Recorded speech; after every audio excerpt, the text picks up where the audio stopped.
নমস্কার,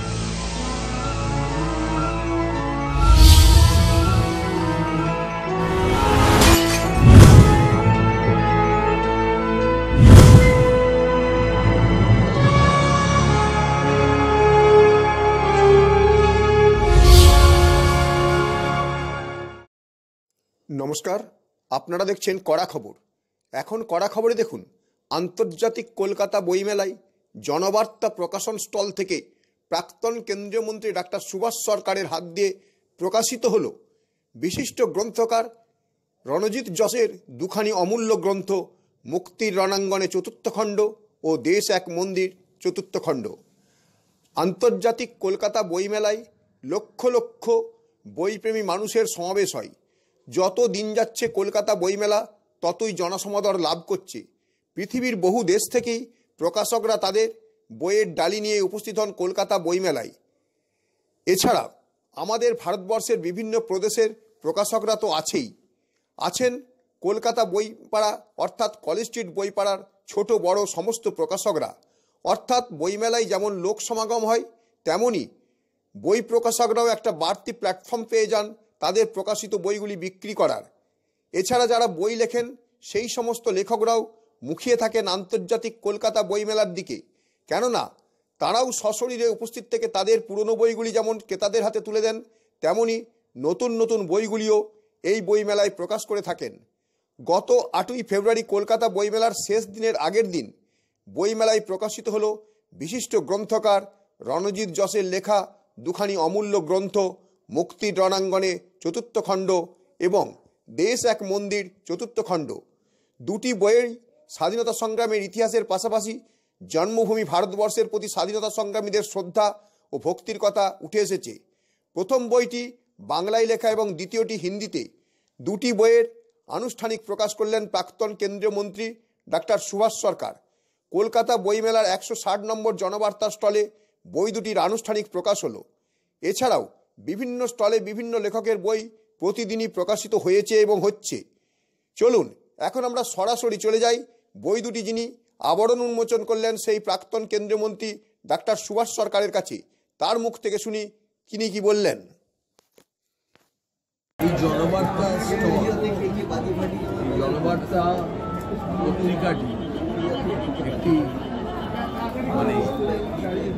দেশপ্রেমকে কেন্দ্র করে সমাজের যে বিভিন্ন সময়ের পরিস্থিতির উপর সংবাদ পরিবেশন এবং মানুষের মধ্যে দেশত্ববোধ এবং কর্তব্যপরায়ণতা এগুলো যাতে জাগে সেই ধরনের খবরকে প্রকাশনার জন্য আজ থেকে 28 বছর আগে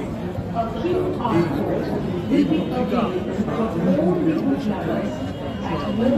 আজ থেকে 31 বছর আগে এই পত্রিকা শুরু হয়েছিল। প্রায় 28 বছর আগে রেজিস্ট্রেশন হয়েছে। আর আজকে এই যে ছবি দেখছেন, মাননীয় বিমল রায়, তিনি বিশিষ্ট সমাজসেবী। তিনি অত্যন্ত কষ্ট করে, অত্যন্ত পরিশ্রম সহযোগে এই পত্রিকা নিয়মিত প্রকাশ করেছেন।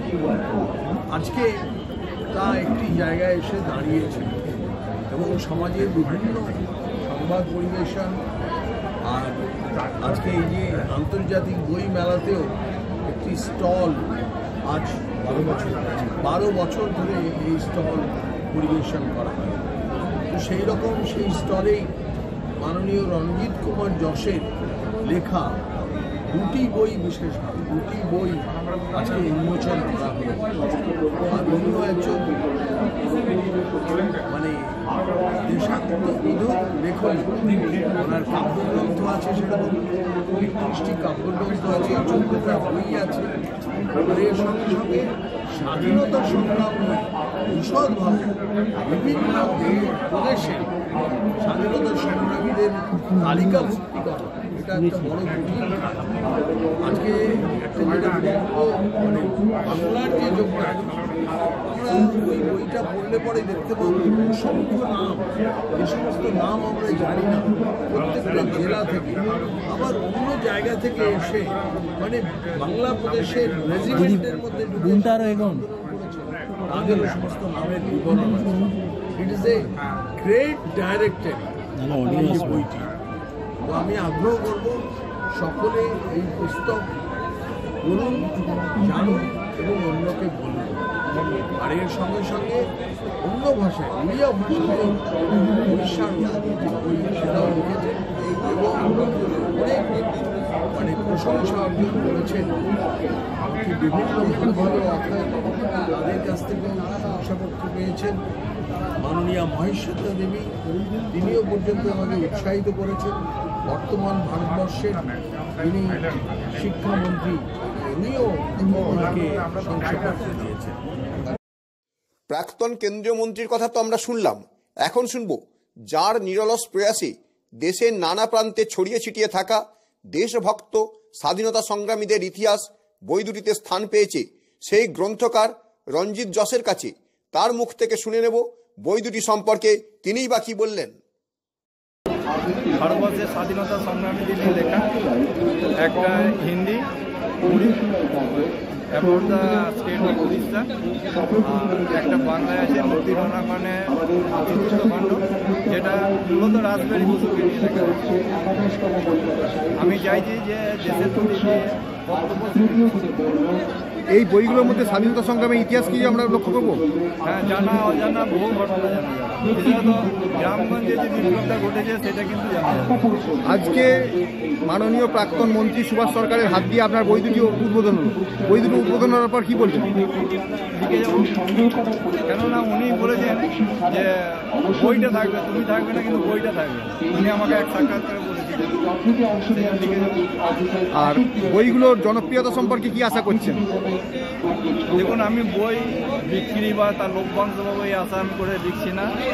আমি এটা লিখছি একটা দেশের প্রতি কর্তব্য, এবং দেশবাসী জানুক যে আমাদের প্রকৃত স্বাধীনতা আন্দোলনে কী ঘটেছিল, যেটা আমরা শুধু শহর কেন্দ্রিক পাই, কিন্তু গ্রামগঞ্জে বিপ্লবীরা অ্যাকচুয়ালি গ্রামগঞ্জে থাকতেন লুকিয়ে, সেইগুলো কিন্তু সেইগুলো প্রকাশ করার চেষ্টা করি। এর আগে কি আপনার কোনো বই প্রকাশ পেয়েছে? হ্যাঁ, কতগুলি বই আজ পর্যন্ত প্রকাশ পেয়েছে? আমার এখন তো 65খানা বই হয়েছে।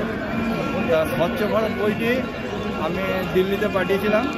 এডুকেশন মিনিস্টার উনি ওইটা খুব সন্তুষ্ট হয়ে বা মুগ্ধ হয়ে আমাকে একটা চিঠি দিয়েছেন, প্রশংসাপত্র। তারপরে আমি দেশ এক মন্দিরের দ্বিতীয় খণ্ড পাঞ্জাব, গুজরাট, মারাঠাকে নিয়ে লিখেছিলাম, সেটা পাঠিয়েছিলাম গুজরাটে, পাঞ্জাবের মহারাষ্ট্রে। তা গুজরাটের chief minister doctor Bhupendra Patel আমাকে একটা চিঠি দিয়েছেন এবং উনি বলেছেন যে যেন আমি বইটা শেষ করতে পারি। আজ তো জনবার্তা প্রকাশন থেকে যে বইটা বেরোলো, এরপর বইগুলি কোথায় পাওয়া যাবে? বইগুলি আমি যেখানে প্রকাশ, বই মেলা তো আগামীকাল শেষ হয়ে যাচ্ছে, তাহলে আগামী দিনে বইগুলো কোথা থেকে পাওয়া যাবে? ওই 10 নম্বর কলেজ রো যেটা বলছে আর কি, তপনাড়ুর একটা দোকান আছে, তার সাহিত্যশ্রী আছে, এইসব জায়গা থেকে পাওয়া যাবে। প্লাস আমার কাছে থাকবে। আর আজকে কি বইগুলো উদ্বোধন উপলক্ষে কোনো বিশেষ কমিশন দিয়ে বইটা বিক্রি করা হচ্ছে? ছাড় কিছু দিচ্ছেন? আমি প্রথমেই তো বললাম, আমি যে বইটা দিই সেইটা কেউ দিল আর না দিল, মানুষ পড়ুক। আমি 100 জন পাঠক বই থেকে 100টা বই ফ্রিতে দিয়ে দিই, যাতে মানুষ পড়ুক, পাঠক বই দিল, তাহলে দেশের প্রতি একটা দেশপ্রেম জাগবি। আমার বইটা পড়ে অন্তত এইটা যে দেশপ্রেমী তার মধ্যে দেশপ্রেম জাগবে, এটা আমি আশা করি। 8ই ফেব্রুয়ারি কলকাতা বইমেলার জনবার্তা স্টলে বই দুটির প্রকাশ উপলক্ষে উপস্থিত ছিলেন প্রাক্তন সরকারি আধিকারিক ও রঞ্জিত বাবুর আত্মীয় অশোক ঘোষ। তিনি কি বললেন তাই শুনবো এবার।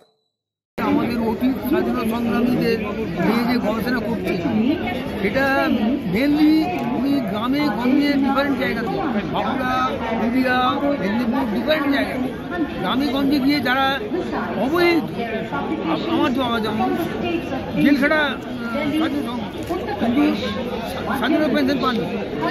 তার কারণটা কি, তিনি অ্যারেস্ট হওয়ার পরে পুরুলিয়াতে চলে গেছেন, পুরুলিয়া থেকে ফাইল চলে গেছে পাটনাতে। Purulia at that time was in Bihar and Purulia যে সব ফাইল পাটনাতে, সেই ফাইল জোগাড় করতে পারেনি বলে আমার বাবা যেহেতু বেশ কয়েক বছর মানে ইয়ে ছিলেন, জেলে ছিলেন, he was not rewarded with the সংগ্রামী pension, but we are not ইয়ে ফর, তার ছেলেরা সুখে আছে। এবং রঞ্জিতবাবুর ব্যাপারে আমার বলার আছে, এনার মতন একান্তভাবে এই স্বাধীনতা সংগ্রামীদের উদ্ধার করা, এরকম মানে নিরলস পরিশ্রম আমি করতে পারবো। ওই দিন বই প্রকাশ অনুষ্ঠানে উপস্থিত ছিলেন পশ্চিমবঙ্গ বিধানসভার প্রাক্তন কিউরেটর সমীর কুমার ঘোষ। তিনি কি বললেন তাই শুনবো এবার। ভারতবর্ষের ইতিহাসে বেশ কয়েকজন লোক মাত্র স্বাধীনতা সংগ্রামের ইতিহাস লিখেছে, এবং সেটা আমি বলবো বিখণ্ডিত অখণ্ড। পূর্ণ স্বাধীনতা সংগ্রামের ইতিহাস শুরু করেছেন নিঃসন্দেহে। আমার বাবা একজন বিখ্যাত স্বাধীনতা সংগ্রামী ছিলেন, এবং তিনি হুজুর মেম্বারও ছিলেন বা জাস্টিস অফ পিস ছিলেন, এবং উলবেড়িয়া সাব ডিভিশনের উনি প্রেসিডেন্ট ছিলেন স্বাধীনতা সংগ্রামী। এবং শুধু তাই নয়, তার অনেক লেখা, তার জীবনের যে কথা উনি লিখেছেন, আমি যতটুকু পেরেছি তার কথা এবং আমার জানা কথাতে আমি তার বই লিখেছি, বই প্রকাশও করেছি, বাংলায় করেছি, হিন্দিতে করেছি, ইংলিশে লিখেছি। এবং ইতিমধ্যে ওনার সঙ্গে আমার পরিচয় আসে, এবং উনিও আমার বাবার বিষয়ে উনি লিখেছেন, বই বের করেছেন, বই প্রকাশ করেছেন। আমি সব থেকে আশ্চর্য যে ভারতবর্ষের যে শুধু কেবলমাত্র যে বাংলা নয়, বাংলার কোণে কোণে, বাংলার গ্রামে গ্রামে যেখানে মানুষ শিক্ষা প্রসার হয়নি, কিন্তু স্বাধীনতা প্রকাশ হয়েছে, সেখানে স্বাধীনতার ঝান্ডা উঠেছে। বিশেষ করে আমি বলি, আমার এখনো মনে আছে যে 1947 সালে 15ই আগস্ট যেদিন স্বাধীন ভারতবর্ষ হয়, সেই স্বাধীনতায় বাগনান থানায় আমার বাবা ইউনিয়ন জ্যাক নামিয়ে স্বাধীনতা পতাকা নামিয়েছিলেন। আমি সেই সময় পায়ে হেঁটে আমার বাড়ি থেকে 4 কিলোমিটার দূরে আমি গেছিলাম। শুধু সেই জনগণ পায়ে হেঁটে, তখন এত সাধন ছিল না, লাখো লাখো লোক আজও আমার সেই চোখে ভাসছে। আমার তখন 8 বছর বয়স। আমি আজও মনে করতে পারি সেই ইতিহাস, আমি রোমাঞ্চিত হই। তো তখনও দেখেছি মানুষের মনের ভেতরে যে দেশের প্রতি, মানুষের প্রতি, নিজের আত্মীয় স্বজন, বন্ধু বান্ধব, পরিবারের প্রতি ভালোবাসা, আন্তরিক সেই ভালোবাসার অন্তরালে যারা এসেছেন পাদবদ্বীপের আলোয়, তাদের নাম উল্লেখিত হয়েছে। হয়তো কত ছোট হোক, পরিবর্তিত হয়েও ইতিহাস লেখা হয়েছে, কিন্তু অনেক অজানা আছে যাদের নাম জানা নেই। ব্রিটিশ তাদের শেষ করে দিয়েছে, নয় জেলেতে নয় গুলি করে। তাদের ইতিহাস কিন্তু লেখা প্রয়োজন। আমি সেই জন্যেই আমি রণবীরবাবুকে বলবো, আপনি আর উপর যে লেখাটা হয়েছে, এইবার আসুন, গভীরে আসুন, সেই অলিখিত নামগুলোকে আমি সর্বসাধারণে নিয়ে আসুন। তারাই মানুষ, তারাই সত্যিকারের দেশবাসী, তারাই আমার দেশবাসী। বইমেলায় বিভিন্ন দিন উপস্থিত থাকে বহু ছাত্রছাত্রী। এরকমই এক ছাত্রীর সঙ্গে দেখা হয়ে গেল 160 নম্বর জনবার্তা স্টলে, যেখানেই দেখা মিলল ছাত্রী সৃজিতা হাইতের। এখন শুনবো সৃজিতা হাইতে দিন কি বলল। কিনেছো? কতগুলো বই কিনেছো? মানে কিনেছো সব করবে বাড়িতে গিয়ে? সব করবো বলতে কি, গানটা দিয়ে বসতে, গান আর নাটক। গান আর নাটক। কি বই পড়তে ভালো লাগে? বই পড়তে ভালো লাগে? কবিতা, নাটক সব ভালো লাগে। আচ্ছা, কখন বই নিয়ে বসো? দুপুরবেলা আর নাহলে রাত্রিবেলা। গল্প পড়তে? কবিতা না গল্প? কবিতা। বইমেলায় ঘুরতে ঘুরতে আমরা এসে উপস্থিত হয়েছিলাম বইমেলার 564 নম্বর স্টল ঋতবাক প্রকাশনীতে, যেখান থেকে এবার প্রকাশিত হয়েছে কবি মানসী বন্দ্যোপাধ্যায়ের 3য় কাব্যগ্রন্থ চৌকাঠে পা রেখে। ঘুরতে ঘুরতে দেখা হয়ে গেল কবি মানসী বন্দ্যোপাধ্যায়ের সঙ্গে। তিনি জানালেন যে এবার নিয়ে তার 3য় কাব্যগ্রন্থ প্রকাশিত। এবছর বইমেলায় আপনার নতুন কাব্যগ্রন্থ প্রকাশ পেল চৌকাঠে পা রেখে। আর বইমেলায় কীরকম ধরনের রেসপন্স পাচ্ছেন? মোটামুটি ভালোই আছে রেসপন্স। পরিচিতরা সব আসছেন, বন্ধু বান্ধব, তারপর আপনার আমার স্যার, এরা সব এসেছিলেন। তো ভালোই কাটছে। আর আপাতত এই নিয়ে আপনার কটা কাব্যগ্রন্থ বের হলো? তৃতীয় কাব্যগ্রন্থ চৌকাঠে পা রেখে। এর আগের গত বছর একটা বেরিয়েছিল, সেটাও আছে এখানে। দুই ঋষি দুই প্রকাশ অধ্যায়। আর আগে দুটো কাব্যগ্রন্থ বেরিয়েছিল, 2020 সালে এক টুকরো আকাশ, আর 2022 সালে বেরিয়েছিল নদীর যাপন কথা। এবছরের এটা তৃতীয়। আপনি কি আপনার খবর সরাসরি সম্প্রচার করতে চান অথবা আপনার এলাকার খবর দেখাতে চান? তাহলে যোগাযোগ করুন কৃষ্ণপ্রসাদ পাত্র, ফোন নম্বর 8622800252 অথবা 8282860856 এই নাম্বারে, অথবা অর্জুন সেন CPRO, ফোন নম্বর 9433138840 এই নাম্বারে।